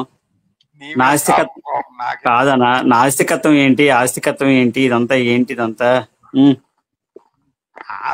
మా హిందుత్వం నాస్తికత్వాన్ని సపరేట్ గా చూడదండి. మా హిందుత్వంలో అసలు దేవుడి వాడు మంచి చేస్తున్నాడు అది ఒక్కటే, మంచి చెడులు వాటికే మాకు సంబంధం ఉంటుంది. కానీ దేవుని నమ్మనే నమ్మకపోయినా ఆస్తికుడి కానీ నాస్తికుడికి మాకు సంబంధం లేదు. నమ్మడం వల్ల ఏం కాదు. మిమ్మల్ని కూడా కలుపుకుంటున్నాం. మేము కూడా అందరినీ కలుపుకుంటాం, మాకేం ప్రాబ్లం లేదు. ఒక వ్యక్తి దేవుడు నమ్మొచ్చు, నమ్మకపోవచ్చు. People need no religion but surely need God. కొంచెం స్పెల్లింగ్ మిస్టేక్ పడిపోయింది. ఏం పర్లేదు. People need no religion but surely need God. నేనైతే దీనికి క్వైట్ ఆపోజిట్ గా చెప్తానండి. People need no God but need religion అని చెప్తాను. ఓకే, ఏం చెప్పినా మన దాని స్పిరిట్ అనేది ఒకటి ఉంటది, అది అర్థం చేసుకుందాం. మీరు మన వీరబ్రహ్మం గారు ఏమన్నారు? People need no God but religion అని అన్నారు. అంటే వీరబ్రహ్మం గారికి గాడ్ తో పని లేదు, ఆయనకి రిలీజియన్ తో పని ఉంది. ఓకే, అంటే ఇక్కడ రాజన్న ఇప్పుడు యాత గారు చెప్పిన దాన్ని మీరు దాన్ని అంటే కుంచిత స్వభావంతో అన్నారని అర్థం చేసుకోకండి. అక్కడ రిలీజియన్ అని అతను ఏ ఉద్దేశంతో అన్నారో అడగండి, స్పిరిట్ ఏంటనేది అడగండి ఒకసారి. ఉండండి, అడుగుతాను. నాకు రిలీజియన్ తో పని లేదు, నాకు గాడ్ తో పని. అదే ఇప్పుడు రాజన్న, ఇప్పుడు వర్డ్స్ ఏవైనా అయ్యి ఉండొచ్చు, ఉద్దేశం ఏంటనే తెలిసినప్పుడే మనకు ఆ వర్డ్స్ యొక్క నిజమైన మీనింగ్ తెలుస్తుంది. యాత గారితో నేను చాలా సేపు నుంచి మాట్లాడుతున్నాను. ఆయన మైండ్, ఆయన ఉద్దేశాలన్నీ బాగా నాకు అర్థమయ్యాయి.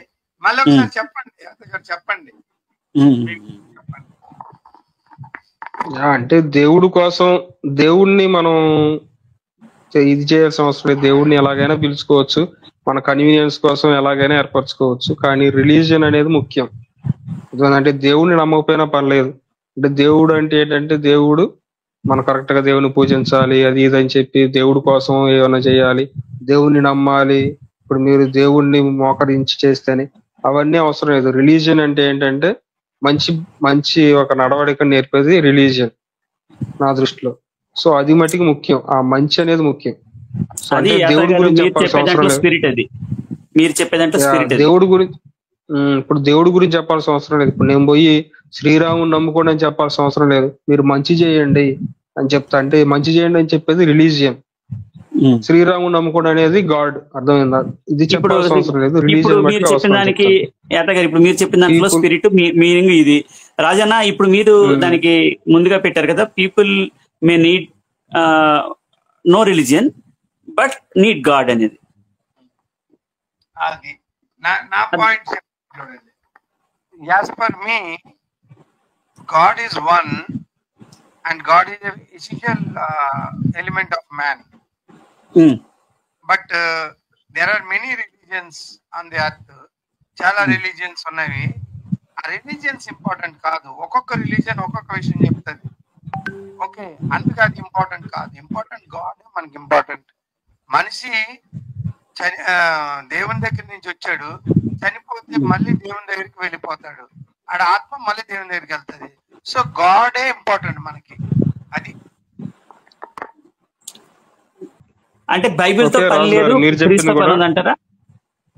బైబిల్ అనే పదం కూడా నేను వాడను. క్రీస్తు చెప్పిన మాటలే మాకు ఇంపార్టెంట్. గారు కానివ్వండి. రాజు గారు చెప్పింది కూడా నాకు బాగా నచ్చింది. అంటే దేవుడితోటే పని, రిలీజియన్ తో పని లేదన్నమాట. అంటే ఏంటి, గాడ్ దేవుడు అనేవాడు ఒక్కడే అని చెప్పాడు. అర్థమైందా? అంటే దేవుని నమ్మండి కానీ ఇంకా రిలీజియన్ అనేది ఒకటి క్రియేట్ చేసుకోబాకండి. అంటే ఏ రిలీజియన్ అయినా కానీ, ఇప్పుడు నువ్వు హిందువులో ఉండు, నువ్వు దేవుడిని పూజిస్తున్నావు, నీ రిలీజియన్ నువ్వు ఫాలో అవ్వు, నీకు ఏ రిలీజియన్ అనేది అవసరం లేదు. రాజుగారు అంత లిబరల్ గా చెప్పలేదేమో అనుకుంటున్నాను. మీరు అనేసుకుంటున్నారు అట్లా రాజుగారు అన్నారని. అలా కాదండి అంటుంది. ఇప్పుడు రిలీజియన్ తో సంబంధం లేదు, ఒకటి గాడ్ తోటి సంబంధం. అంటే సో గాడ్ అనేది ఉంది, గాడ్ ప్రతి ఒక్కరు ఒకటే గాడ్ ని ఫీల్ అవుతున్నారు. సో గాడ్ ని చూడండి, అంతేగాని ఈ పద్ధతులు రిలీజియన్ అంటే ఏంటి, దేవుని ఆరాధించే పద్ధతులు ఇవన్నీ చెప్తుంది కదా. సో వీటిని పట్టించుకోబాకండి. మీరు ఏదైతే ఫాలో అవుతున్నారో, మీకు ఏదైతే నచ్చిందో అది చేసుకోండి. ఒక రిలీజియన్ అనేది అవసరం లేదు. ఇప్పుడు మనం రాజుగారిని, మిమ్మల్ని ఎట్లయితే అధునాతన సనాతని అంటున్నామో, రాజుగారిని అధునాతన క్రైస్తవుడు అనొచ్చా? అనవచ్చు. నేను చెప్పిన దానికి ఒప్పుకుంటే అనవచ్చు. రాజన్న కానివ్వండి. నేను ఎప్పుడు కూడా రిలీజియన్స్ ఎప్పుడు ఫాలో అవ్వను. కారణం ఏంటంటే ఒక్కొక్క రిలీజియన్ ఒక్కొక్క విషయం చెప్తుంది. ఓకే, ఆ రిలీజన్ ఒక రకం, ఈ రిలీజన్ ఒక రకం, రకరకాలు చెప్పుకుంటూ వస్తుంది. రకరకాల కస్టమ్స్, బిలీఫ్స్, మరి వాళ్ళు కొన్ని సెక్ట్స్ అన్ని తయారు చేసుకున్నారు. లైక్ జైనిజం ఏమైనా బట్టల్లాగా తిరగడం, ఆలో టైప్ అనమాట. అట్లనే వీళ్ళు వాళ్ళు అని క్రిటిసిజం కోసం కాదు. సిక్కిజం అనేది they have sets of rules, అలాగే బౌద్ధిజం అనేది sets of rules. I don't want anything, any set of rules. నాకు ఏ రూల్స్ అక్కర్లేదు. రాజన మీకు కమాండ్మెంట్స్ కూడా వద్దా? నాకేమి వద్దు, చెప్తాను వినండి. నేను చనిపోయినప్పుడు నా ఆత్మ అబ్స్ట్రాక్షన్ లేకుండా ఎక్కడి నుంచి వచ్చిందో అది అక్కడికి వెళ్తే చాలు.